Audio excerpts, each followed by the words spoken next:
नमस्ते दोस्तों। हमारी चैनल डर की दास्तान में आपका स्वागत है। मैं पिछले कई सालों से ट्रक चला रहा हूं।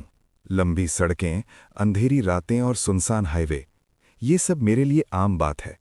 लेकिन एक रात ऐसी आई जिसे याद करके आज भी मेरी रूह कांप उठती है। उस रात मैं एक लंबा सफ़र तय करके वापस लौट रहा था। रात काफ़ी हो चुकी थी, शायद करीब 2 बजे का समय होगा। सड़क पर मेरे ट्रक के अलावा कोई और गाड़ी नहीं थी।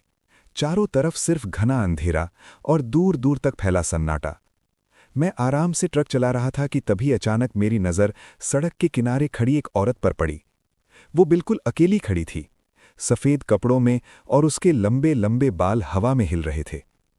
पहले तो मुझे लगा शायद कोई मुसाफिर होगी जिसे मदद की ज़रूरत है। लेकिन जैसे ही मेरे ट्रक की हेडलाइट उसके चेहरे पर पड़ी, मेरे हाथ स्टीयरिंग पर कांपने लगे। उसका चेहरा कुछ अजीब था, जैसे वो मुझे ही देख रही हो। मैंने ट्रक की स्पीड बढ़ाई और उसे पीछे छोड़ दिया। मैंने सोचा शायद मेरा वहम होगा।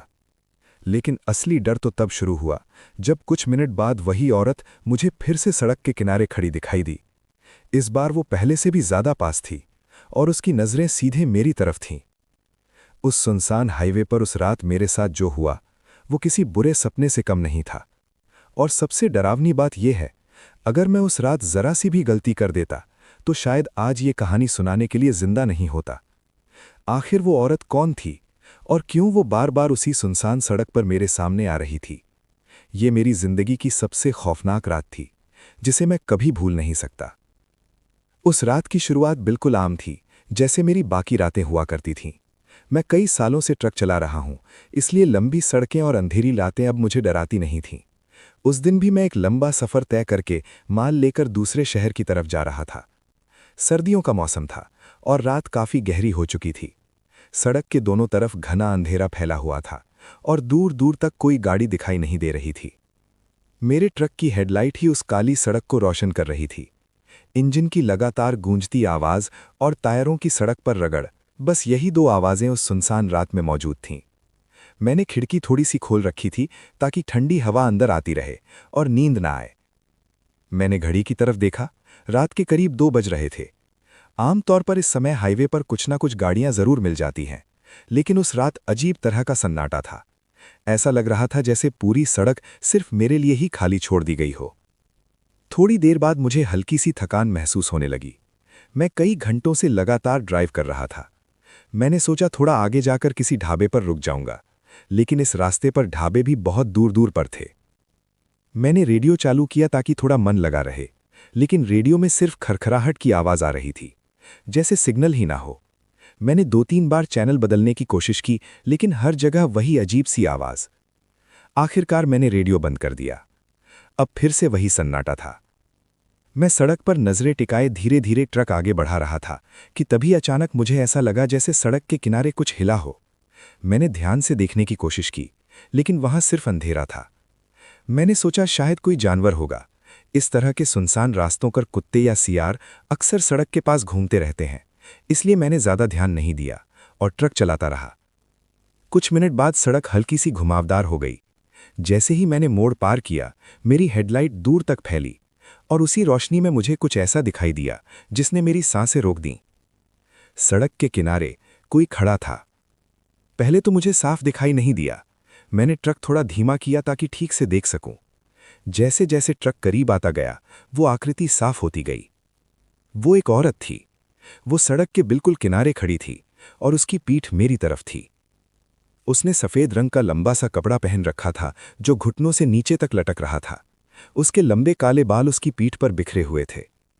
इस सुनसान हाईवे पर इतनी रात को किसी औरत का अकेले खड़ा होना, ये बात मुझे थोड़ी अजीब जरूर लगी। मेरे दिमाग में कई सवाल आने लगे। इतनी रात को ये यहाँ क्या कर रही है? क्या इसकी गाड़ी खराब हो गई होगी, या शायद इसे कहीं जाना हो और कोई लिफ्ट का इंतजार कर रही हो? मैंने ट्रक की स्पीड थोड़ी और कम कर दी। जैसे ही मेरा ट्रक उसके पास पहुंचने लगा, अचानक वो धीरे धीरे मेरी तरफ मुड़ने लगी। मेरी हेडलाइट अब सीधे उसके चेहरे पर पड़ रही थी, और जैसे ही मैंने उसका चेहरा देखा, मेरे हाथ स्टीयरिंग पर जकड़ गए। उसके चेहरे पर कोई भाव नहीं था। वो बिल्कुल चुपचाप मुझे घूर रही थी। उसकी आंखें कुछ अजीब थीं, बहुत ज्यादा चमक रही थीं, जैसे अंधेरे में भी साफ दिख रही हों। मेरे अंदर एक अजीब सी बेचैनी होने लगी। मुझे लगा शायद मुझे रुककर पूछना चाहिए कि उसे मदद चाहिए या नहीं। आखिर इतनी रात को कोई इंसान अकेला खड़ा हो तो मदद करना गलत भी नहीं है। लेकिन पता नहीं क्यों मेरे दिल ने कहा कि मुझे रुकना नहीं चाहिए। एक पल के लिए मेरी नज़र उसके चेहरे से हटकर उसके पैरों की तरफ गई, और जो मैंने देखा उसे देखकर मेरे पूरे शरीर में सिहरन दौड़ गई। उसके पैर सड़क की तरफ नहीं थे, वो उल्टे मुड़े हुए थे। जैसे ही मुझे ये बात समझ आई, मेरा दिल जोर जोर से धड़कने लगा। मैंने बिना एक पल गंवाए ट्रक की स्पीड बढ़ा दी। ट्रक तेजी से उस जगह को पार करके आगे बढ़ गया। मेरे हाथ अब भी कांप रहे थे और दिल की धड़कन इतनी तेज हो गई थी कि मुझे खुद उसकी आवाज सुनाई दे रही थी। मैंने रियर व्यू मिरर में देखने की हिम्मत नहीं की। मैं सिर्फ ट्रक को आगे भगाना चाहता था, लेकिन मुझे बिल्कुल भी अंदाजा नहीं था कि असली डर अभी शुरू होने वाला था। मैंने ट्रक की स्पीड काफी बढ़ा दी थी। दिल अब भी तेज तेज धड़क रहा था और दिमाग में बार बार वही दृश्य घूम रहा था। वो औरत, उसका खाली सा चेहरा और सबसे ज्यादा उसके उल्टे पैर। मैं खुद को समझाने की कोशिश कर रहा था कि शायद मैंने गलत देखा होगा। रात का अंधेरा था, मैं कई घंटों से ड्राइव कर रहा था। हो सकता है थकान की वजह से मुझे ऐसा लगा हो, लेकिन दिल मानने को तैयार नहीं था। मैंने गहरी सांस ली और खुद को शांत करने की कोशिश की। ट्रक अब भी तेजी से हाईवे पर दौड़ रहा था। सड़क फिर से सीधी हो गई थी और दूर दूर तक सिर्फ अंधेरा ही दिखाई दे रहा था। कुछ मिनट बीत गए। धीरे धीरे मेरा डर थोड़ा कम होने लगा। मैंने सोचा कि अब सब ठीक है, वो जो भी था पीछे छूट चुका है। लेकिन तभी अचानक मुझे ऐसा महसूस हुआ जैसे ट्रक के पीछे किसी ने जोर से थपथपाया हो। थक। आवाज इतनी साफ थी कि मैं चौंक गया। मैंने तुरंत रियर व्यू मिरर की तरफ देखा, लेकिन पीछे सिर्फ अंधेरा था। ट्रक के पीछे लदा सामान पूरी तरह ढका हुआ था और सड़क भी खाली थी। मैंने सोचा शायद सड़क पर कोई पत्थर आया होगा जो टायर से टकराया होगा। मैंने फिर से ध्यान सड़क पर लगा लिया, लेकिन कुछ ही सेकंड बाद वही आवाज फिर से आई। थक थक। इस बार आवाज थोड़ी ज्यादा साफ थी, जैसे कोई ट्रक के पीछे चढ़ने की कोशिश कर रहा हो। मेरे शरीर में एक बार फिर से डर की लहर दौड़ गई। मैंने धीरे धीरे गर्दन घुमाकर साइड मिरर में देखने की कोशिश की, लेकिन वहां भी कुछ नहीं था। अब मेरा मन घबराने लगा था। मैंने ट्रक की स्पीड और बढ़ा दी। मुझे बस किसी तरह इस सुनसान सड़क से निकलना था। करीब 5 मिनट बाद मुझे आगे दूर एक हल्की सी रोशनी दिखाई दी। पहले तो मुझे लगा शायद कोई गाड़ी होगी, लेकिन जैसे जैसे मैं करीब पहुंचा, मुझे समझ आया कि वो एक छोटा सा ढाबा था। ढाबे को देखकर मुझे थोड़ी राहत मिली। मैंने ट्रक ढाबे के पास लाकर धीरे से साइड में रोक दिया। इंजन बंद करते ही चारों तरफ फिर से वही गहरा सन्नाटा फैल गया। ढाबे के बाहर एक पीली सी ट्यूबलाइट जल रही थी और अंदर एक आदमी चूल्हे के पास बैठा था। मैं ट्रक से नीचे उतरा। ठंडी हवा चेहरे से टकराई तो मुझे थोड़ा अच्छा लगा। मैं धीरे धीरे ढाबे की तरफ बढ़ा। ढाबे वाला मुझे देखकर बोला, भाई क्या लोगे, चाय बनाऊं? मैंने सिर हिलाकर हां कहा और पास की कुर्सी पर बैठ गया। चाय बनते बनते मेरी नजर अपने ट्रक की तरफ चली गई। ट्रक वहीं खड़ा था, बिल्कुल शांत। मैंने मन ही मन सोचा कि शायद मैं बेवजह डर गया था। कुछ ही देर में ढाबे वाले ने मुझे चाय पकड़ा दी। मैंने कप हाथ में लिया और एक घूंट लिया। तभी ढाबे वाला अचानक मेरे ट्रक की तरफ देखने लगा। उसके चेहरे का रंग धीरे धीरे बदलने लगा। मैंने हैरानी से पूछा, क्या हुआ? उसने मेरी तरफ नहीं देखा। उसकी नजर अब भी ट्रक पर ही थी। फिर उसने धीरे धीरे कहा, भाई तुम अभी अभी इस ट्रक से उतरे हो ना? मैंने कहा, हाँ क्यों? उसने कांपती आवाज में जवाब दिया, तो फिर तुम्हारे ट्रक के ऊपर कौन बैठा है? ये सुनते ही मेरे हाथ से चाय का कप लगभग गिर गया। मेरे पूरे शरीर में झटके जैसा महसूस हुआ। मैंने धीरे धीरे गर्दन घुमाकर अपने ट्रक की तरफ देखा, और जो मैंने देखा उसे देखकर मेरे पैरों तले जमीन खिसक गई। मैंने जैसे ही अपने ट्रक की तरफ देखा, मेरी सांसें जैसे रुक गईं। ट्रक की छत पर कोई बैठा हुआ था। ढाबे की पीली ट्यूबलाइट की हल्की रोशनी में मुझे उसका धुंधला सा आकार दिखाई दे रहा था। वो बिल्कुल ट्रक के ऊपर झुका हुआ बैठा था, जैसे किसी जानवर की तरह। मेरा दिल इतनी जोर से धड़कने लगा कि मुझे लगा अभी सीने से बाहर निकल जाएगा। मैंने आंखें मिचमिचाकर ध्यान से देखने की कोशिश की, और जैसे ही रोशनी थोड़ी साफ पड़ी, मेरे रोंगटे खड़े हो गए। वो वही औरत थी। सफेद कपड़े, लंबे काले बाल और उसका झुका हुआ शरीर ट्रक की छत पर बैठा हुआ। मेरे हाथ पैर ठंडे पड़ गए। मैं समझ ही नहीं पा रहा था कि वो ट्रक के ऊपर कैसे पहुंच गई। जब मैं वहां से गुजरा था तब तो वो सड़क के किनारे खड़ी थी, फिर वो मेरे ट्रक के ऊपर कैसे? मेरे पास खड़ा ढाबे वाला भी अब डर से कांप रहा था। उसने धीरे से कहा, भाई, ये कौन है? मेरे पास उस सवाल का कोई जवाब नहीं था। हम दोनों कुछ सेकंड तक बस ट्रक की तरफ देखते रहे। फिर अचानक वो औरत धीरे धीरे अपना सिर उठाने लगी। जैसे ही उसका चेहरा ऊपर उठा, ढाबे की रोशनी सीधे उसके चेहरे पर पड़ी। उसका चेहरा पहले से भी ज्यादा डरावना लग रहा था। उसकी आंखें पूरी तरह खुली हुई थीं और वो सीधे मेरी तरफ देख रही थी। ऐसा लग रहा था जैसे उसे पता हो कि मैं उसे देख रहा हूं। मेरे शरीर में सिहरन दौड़ गई। अचानक वो औरत ट्रक की छत पर अजीब तरह से रेंगने लगी, जैसे कोई इंसान नहीं बल्कि कोई जानवर हो। ढाबे वाला ये देखकर पीछे हट गया। उसके मुंह से डर के मारे आवाज ही नहीं निकल रही थी। मैं भी वहीं जड़ बनकर खड़ा था। तभी अचानक वो औरत ट्रक की छत से नीचे कूद गई। धप! आवाज इतनी तेज थी कि मैं बुरी तरह चौंक गया। लेकिन सबसे अजीब बात यह थी कि कूदने के बाद भी वो खड़ी नहीं हुई।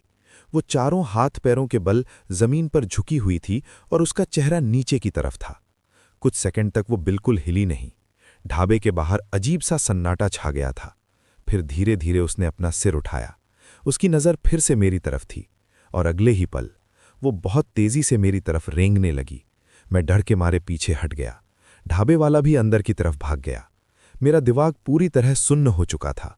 मुझे बस एक ही बात समझ आ रही थी, अगर मैं वहीं खड़ा रहा तो कुछ बहुत बुरा होने वाला है। मैं तुरंत मुड़ा और तेजी से अपने ट्रक की तरफ भागा। मेरे कदम लड़खड़ा रहे थे, लेकिन मैं किसी तरह ट्रक तक पहुंच गया। मैं फुर्ती से केबिन में चढ़ा और तुरंत दरवाज़ा अंदर से बंद कर लिया। मेरे हाथ कांप रहे थे जब मैंने चाबी घुमाकर ट्रक स्टार्ट किया। इंजन जोर से गरजा, लेकिन जैसे ही मैंने सामने देखा, मेरी सांस फिर से अटक गई। वो औरत अब ट्रक के ठीक सामने खड़ी थी, बिल्कुल हेडलाइट के बीचों बीच।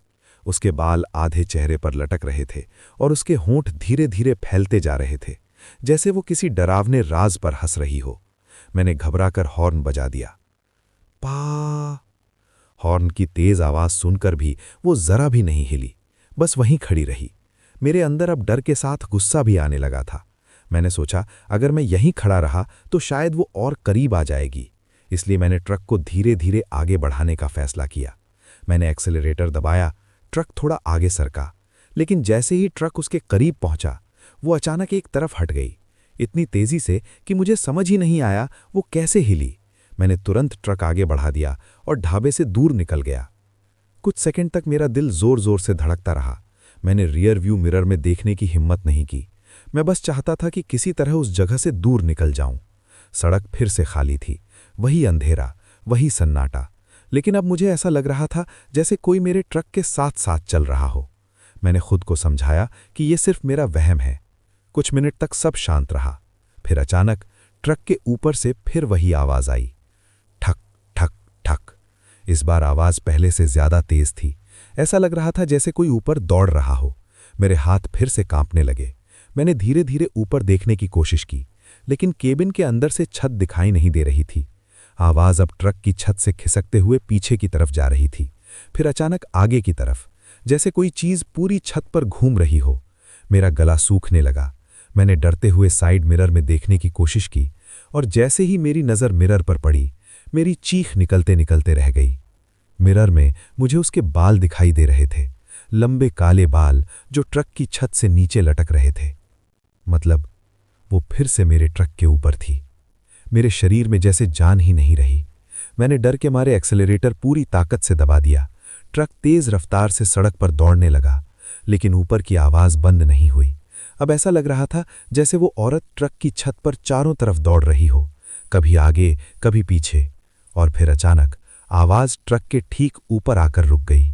कुछ सेकंड तक बिल्कुल सन्नाटा रहा। मेरा दिल जोर से धड़क रहा था। फिर धीरे धीरे ट्रक की विंडशील्ड के ऊपर से दो हाथ नीचे आए, काले लंबे टेढ़े मेढ़े हाथ। और अगले ही पल उस औरत का चेहरा धीरे धीरे कांच के सामने झुकने लगा। उसकी आंखें सीधे मेरी आंखों में देख रही थीं, और उसके होंठ फिर से उसी डरावनी मुस्कान में फैल गए। उस पल मुझे पहली बार सच में लगा कि शायद आज रात मैं जिंदा नहीं बचने वाला। उसका चेहरा जैसे ही ट्रक की विंडशील्ड के सामने आया, मेरी सांस जैसे सीने में ही अटक गई। उसकी आंखें बिल्कुल मेरी आंखों के सामने थीं, इतनी पास कि मैं उनमें अपनी परछाई तक देख सकता था। उसके बाल कांच पर फैल गए थे और उसका चेहरा उल्टा झुका हुआ था। उसके होंठ अब भी उसी अजीब मुस्कान में फैले हुए थे। मैं डर के मारे स्टीयरिंग को कसकर पकड़े बैठा था। मेरे हाथ कांप रहे थे और दिल इतनी तेज धड़क रहा था कि मुझे खुद उसकी आवाज सुनाई दे रही थी। अचानक उसने धीरे धीरे अपना एक हाथ उठाया और कांच पर रख दिया। टक! उसके नाखून लंबे और टेढ़े थे। जैसे ही उसका हाथ कांच पर पड़ा, मेरे पूरे शरीर में सिहरन भर गई। फिर उसने धीरे धीरे कांच पर अपने नाखून घुमाने शुरू किए। क्रींक! वो आवाज इतनी डरावनी थी कि मेरे कानों में गूंजने लगी। मैंने घबराकर ब्रेक दबाने की कोशिश की, लेकिन फिर तुरंत खुद को रोक लिया। अगर मैंने ट्रक रोक दिया तो शायद वो और भी पास आ जाएगी। इसलिए मैंने एक्सीलरेटर और जोर से दबा दिया। ट्रक तेज रफ्तार से हाईवे पर दौड़ने लगा, लेकिन वो औरत अब भी कांच से चिपकी हुई थी। उसकी आंखें एक पल के लिए भी मुझसे नहीं हट रही थीं। ऐसा लग रहा था जैसे वो मेरे अंदर झांक रही हो। मेरी हालत अब इतनी खराब हो चुकी थी कि मुझे समझ नहीं आ रहा था क्या करूं। तभी अचानक उसने अपना सिर थोड़ा सा तिरछा किया और उसके होंठ हिलने लगे, जैसे वो कुछ बोल रही हो, लेकिन ट्रक के इंजन और हवा की आवाज में मुझे कुछ सुनाई नहीं दिया। फिर अचानक उसने अपना मुंह इतना ज्यादा खोल दिया कि वो इंसानी मुंह से कहीं ज्यादा बड़ा लगने लगा। मैं ये देखकर बुरी तरह घबरा गया। मैंने तुरंत हॉर्न बजाया, पां! लेकिन उसका कोई असर नहीं हुआ। वो अब भी कांच से चिपकी हुई थी। अचानक उसने दोनों हाथों से विंडशील्ड को जोर से पकड़ा और अपना चेहरा कांच पर पटक दिया। धप! मैं जोर से चौंक गया। कांच हल्का सा हिल गया, लेकिन टूटा नहीं। मेरे दिल की धड़कन और तेज हो गई। फिर उसने दोबारा अपना चेहरा कांच पर मारा। धप! इस बार आवाज और भी तेज थी। मुझे लगने लगा था कि अगर उसने एक दो बार और ऐसा किया तो कांच टूट सकता है, और अगर कांच टूट गया तो वो सीधे मेरे सामने होगी। ये सोचकर ही मेरे हाथ पैर ठंडे पड़ गए। मैंने चारों तरफ नजर दौड़ाई, शायद कहीं कोई गाड़ी दिखाई दे जाए, कोई इंसान मिल जाए, लेकिन सड़क अब भी खाली थी, सिर्फ अंधेरा और मेरा तेज भागता ट्रक। तभी अचानक मुझे दूर आगे कुछ रोशनी दिखाई दी। पहले तो मुझे लगा शायद कोई गाड़ी होगी, लेकिन जैसे जैसे मैं करीब पहुंचा, मुझे समझ आया कि वो एक टोल नाका था। टोल नाके की पीली लाइटें दूर से चमक रही थीं। उन्हें देखकर मेरे अंदर थोड़ी उम्मीद जागी। मैंने सोचा अगर मैं वहां पहुंच गया तो शायद वहां लोग होंगे और ये चीज मेरे ट्रक से उतर जाएगी।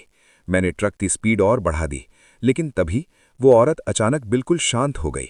उसने कांच पर से अपना चेहरा धीरे धीरे हटा लिया। कुछ सेकंड तक वो वहीं झुकी रही, जैसे कुछ सोच रही हो, और फिर वो अचानक गायब हो गई। मेरी आंखें हैरानी से फैल गईं। वो एक पल में कांच से हट गई थी। अब विंडशील्ड के सामने कुछ भी नहीं था, लेकिन इससे मेरा डर कम नहीं हुआ, क्योंकि मुझे बिल्कुल अंदाजा नहीं था कि वो अब कहाँ थी। उसके अचानक गायब होते ही मेरा दिल और जोर से धड़कने लगा।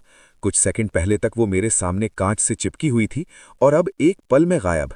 मैं घबराकर इधर उधर देखने लगा, कभी साइड मिरर में, कभी पीछे, लेकिन वो कहीं दिखाई नहीं दे रही थी। लेकिन मेरे अंदर एक अजीब सा डर बैठ गया था। मुझे ऐसा लग रहा था जैसे वो अब भी यहीं कहीं है, बस मुझे दिखाई नहीं दे रही। मैंने ट्रक की स्पीड कम नहीं की। टोल नाका अब ज्यादा दूर नहीं था। उसकी पीली लाइटें साफ दिखाई देने लगी थी। मुझे लगा जैसे ही मैं वहां पहुंचूंगा सब ठीक हो जाएगा। कुछ ही मिनट में मैं टोल नाके के पास पहुंच गया। वहां 2-3 लोग बैठे हुए थे और एक छोटा सा केबिन बना हुआ था। टोल की लाइटें जल रही थीं और आसपास थोड़ी हलचल भी थी। उन्हें देखकर मुझे थोड़ी राहत मिली। मैंने ट्रक ढीला किया और टोल बैरियर के पास रोक दिया। एक आदमी पैसे लेने के लिए खिड़की के पास आया। मैंने जेब से पैसे निकालने के लिए हाथ बढ़ाया, लेकिन मेरे हाथ अब भी हल्के कांप रहे थे। उस आदमी ने मेरी तरफ देखकर कहा, भाई ठीक तो हो? शायद मेरे चेहरे पर डर साफ दिखाई दे रहा था। मैंने जबरदस्ती खुद को संभाला और कहा, हाँ बस थोड़ा थक गया हूं। मैंने उसे पैसे दिए, लेकिन जैसे ही वो पैसे लेने लगा, उसकी नजर अचानक मेरे ट्रक के ऊपर चली गई। उसके चेहरे का रंग धीरे धीरे उड़ने लगा। उसने मेरी तरफ देखकर बहुत धीमी आवाज में पूछा, भाई तुम्हारे साथ कोई और भी है क्या? उसका सवाल सुनकर मेरा दिल जैसे रुक गया। मैंने तुरंत कहा, नहीं मैं अकेला हूं। उसने घबराकर फिर ऊपर देखा। अब मेरी हिम्मत जवाब देने लगी थी। मैंने धीरे धीरे गर्दन उठाई और ऊपर देखने की हिम्मत जुटाई, और जैसे ही मेरी नजर ट्रक की छत पर पड़ी, मेरे पूरे शरीर में ठंडक दौड़ गई। वो फिर वहीं थी, ट्रक की छत पर बैठी हुई, लेकिन इस बार वो झुकी नहीं थी, वो सीधी बैठी थी, और उसका चेहरा धीरे धीरे नीचे मेरी तरफ झुक रहा था। उसके बाल उसके चेहरे के चारों तरफ फैल गए थे, और उसकी आंखें वो बिल्कुल टोल वाले आदमी को घूर रही थीं। टोल वाला आदमी डर के मारे एक कदम पीछे हट गया। उसने घबराकर कहा, भाई इसे यहां से ले जाओ जल्दी। मैंने बिना कुछ कहे तुरंत ट्रक आगे बढ़ा दिया। जैसे ही ट्रक बैरियर पार करके आगे बढ़ा, मुझे लगा जैसे ऊपर कोई चीज तेजी से पीछे की तरफ दौड़ी हो। फिर अचानक धप, कुछ भारी चीज ट्रक से नीचे कूदी। मैंने तुरंत रियर व्यू मिरर में देखा और जो मैंने देखा उसे देखकर मेरी सांस अटक गई। सड़क के बीचों बीच वो औरत खड़ी थी। टोल नाके की लाइट में उसका चेहरा साफ दिखाई दे रहा था, लेकिन इस बार उसका चेहरा पहले से भी ज्यादा डरावना था। उसकी आंखें पूरी तरह काली लग रही थीं और वो धीरे धीरे मेरी तरफ मुस्कुरा रही थी। लेकिन सबसे डरावनी बात अभी बाकी थी। जैसे ही मेरा ट्रक उससे दूर जाने लगा, वो अचानक दौड़ने लगी और वो जिस रफ्तार से दौड़ रही थी वो किसी इंसान के लिए बिल्कुल भी मुमकिन नहीं थी। मैंने जैसे ही रियर व्यू मिरर में उसे दौड़ते हुए देखा, मेरे पूरे शरीर में डर की एक ठंडी लहर दौड़ गई। मेरा ट्रक पूरी रफ्तार से हाईवे पर भाग रहा था, लेकिन वो औरत पीछे से उसी रफ्तार से दौड़ती हुई दिखाई दे रही थी। मेरी आंखें बार बार मिरर पर जा रही थीं। हर बार वो पहले से ज्यादा करीब दिखाई देती। मेरे हाथ स्टीयरिंग पर जकड़े हुए थे और दिल इतनी जोर से धड़क रहा था कि मुझे लग रहा था अभी सीने से बाहर निकल जाएगा। मैंने एक्सीलरेटर पूरी ताकत से दबा दिया। ट्रक अब पहले से भी तेज भाग रहा था, लेकिन कुछ ही सेकंड बाद मिरर में वो औरत दिखाई देना बंद हो गई। मैंने राहत की सांस ली। मुझे लगा शायद वो पीछे छूट गई है, लेकिन मेरे अंदर का डर अभी भी खत्म नहीं हुआ था। मैंने सावधानी से साइड मिरर में देखा, फिर पीछे देखा, लेकिन वो कहीं नजर नहीं आई। सड़क फिर से खाली थी। मैंने सोचा शायद अब सब खत्म हो गया है, लेकिन तभी अचानक ट्रक के अंदर एक अजीब सी आवाज आई, टक, जैसे किसी ने केबिन के पीछे की दीवार पर हल्का सा हाथ मारा हो। मैं एकदम से चौकन्ना हो गया। मैंने पीछे मुड़कर देखने की कोशिश की। ट्रक के केबिन के पीछे एक छोटा सा हिस्सा होता है जहां ड्राइवर कभी कभी आराम करता है। वहां अंधेरा था। मैंने कुछ सेकंड तक ध्यान से देखा, लेकिन मुझे कुछ भी दिखाई नहीं दिया। मैंने खुद को समझाया कि शायद कोई सामान हिला होगा, लेकिन तभी फिर वही आवाज आई, टक टक। इस बार आवाज बिल्कुल साफ थी और वो आवाज केबिन के अंदर से ही आ रही थी। मेरे शरीर में सिहरन दौड़ गई। मैंने धीरे धीरे गर्दन घुमाई और पीछे की तरफ देखने लगा। केबिन का पिछला हिस्सा अंधेरे में डूबा हुआ था, लेकिन मुझे ऐसा लगा जैसे वहां कुछ हल्का सा हिला हो। मेरी सांसें तेज हो गईं। मैंने हाथ बढ़ाकर केबिन की छोटी लाइट जलाने की सोची, लेकिन मेरे हाथ डर के मारे कांप रहे थे। कुछ सेकंड तक मैं वहीं बैठा रहा। फिर अचानक अंधेरे में से दो चमकती हुई आंखें दिखाई दीं। मेरी चीख निकलते निकलते रह गई। वो आंखें बिल्कुल स्थिर थीं और सीधे मेरी तरफ देख रही थीं। मेरे हाथ पैर सुन्न हो गए। धीरे धीरे अंधेरे में एक चेहरा उभरने लगा और जैसे ही केबिन की हल्की रोशनी उस पर पड़ी, मुझे समझ आ गया। वो फिर से मेरे ट्रक के अंदर थी, वही औरत। वो केबिन के पीछे वाले हिस्से में झुकी हुई बैठी थी। उसके बाल उसके चेहरे पर बिखरे हुए थे और उसका शरीर अजीब तरह से मुड़ा हुआ था। वो धीरे धीरे मेरी तरफ झुक रही थी। मेरे और उसके बीच अब बस कुछ ही फुट का फासला था। मेरे दिमाग ने काम करना बंद कर दिया। मुझे समझ नहीं आ रहा था कि अब क्या करूं। ट्रक तेज रफ्तार से भाग रहा था और वो चीज मेरे बिल्कुल पीछे थी। अचानक उसने बहुत धीमी आवाज में कुछ कहा। उसकी आवाज इतनी ठंडी थी कि मेरे पूरे शरीर में कंपकंपी दौड़ गई। वो फुसफुसाई, रुक जाओ। और जैसे ही वो शब्द मेरे कानों तक पहुंचे, ट्रक का स्टीयरिंग अचानक अपने आप हिलने लगा। जैसे ही स्टीयरिंग अपने आप हिलने लगा, मेरे हाथों की पकड़ ढीली पड़ गई। ट्रक अचानक सड़क पर दाएं बाएं डगमगाने लगा। सामने अंधेरा फैला हुआ था और इतनी तेज रफ्तार में अगर ट्रक जरा भी ज्यादा मुड़ जाता तो सीधा खाई में जा सकता था। मैंने तुरंत स्टीयरिंग को दोनों हाथों से कसकर पकड़ लिया। लेकिन अजीब बात यह थी कि ऐसा लग रहा था जैसे कोई और भी स्टीयरिंग को पकड़कर घुमा रहा हो। ट्रक जोर जोर से हिल रहा था। पीछे से फिर वही ठंडी आवाज आई, रुक जाओ। उसकी आवाज अब पहले से ज्यादा साफ थी। मेरे पूरे शरीर में डर की लहर दौड़ गई। मैंने हिम्मत करके रियर व्यू मिरर में देखने की कोशिश की।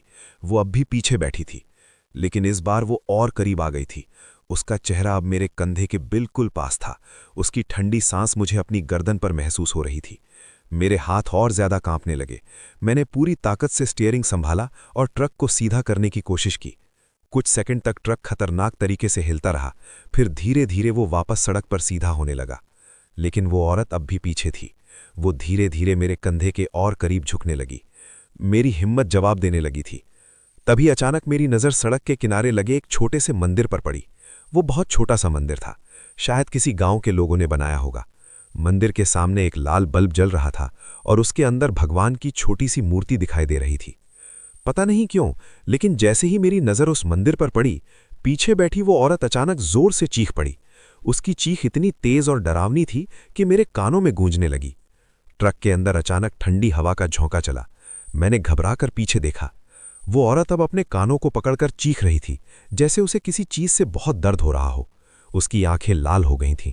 फिर अचानक उसने मेरी तरफ घूर कर देखा। उसकी नज़र इतनी खतरनाक थी कि मेरे दिल की धड़कन फिर तेज हो गई। लेकिन अगले ही पल वो अचानक गायब हो गई, जैसे वो कभी वहां थी ही नहीं। केबिन के अंदर फिर से सन्नाटा छा गया। मैं कुछ सेकंड तक वहीं बैठा रहा। सांसें तेज चल रही थीं। मैंने तुरंत रियरव्यू मिरर में देखा। पीछे कोई नहीं था। केबिन का पिछला हिस्सा भी खाली था। मेरे शरीर में धीरे धीरे थोड़ी जान वापस आने लगी। मैंने गहरी सांस ली और ट्रक की स्पीड थोड़ी कम कर दी।